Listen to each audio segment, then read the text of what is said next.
blender ng leaves ng malunggay, dahon ng malunggay. Yan, pwede na ito.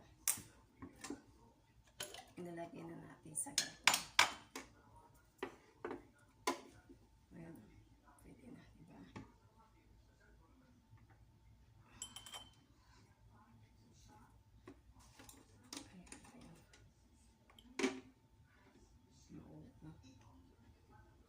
Ayan, sasabi na natin. Ay, ang dami yata.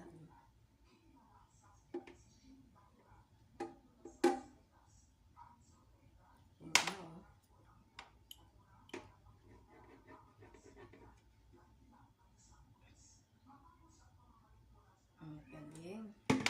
Kagawa na tayo ng malunggay leaves para sa ating tea.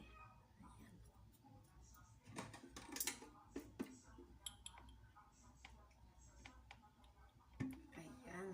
Puno-puno. Maapaw.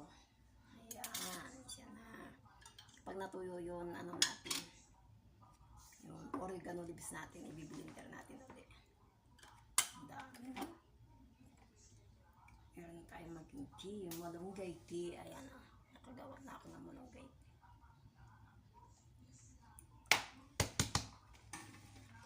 Hugasan na natin ang ating blender bago natin itatago. Thank you for watching mga idol, mga guys.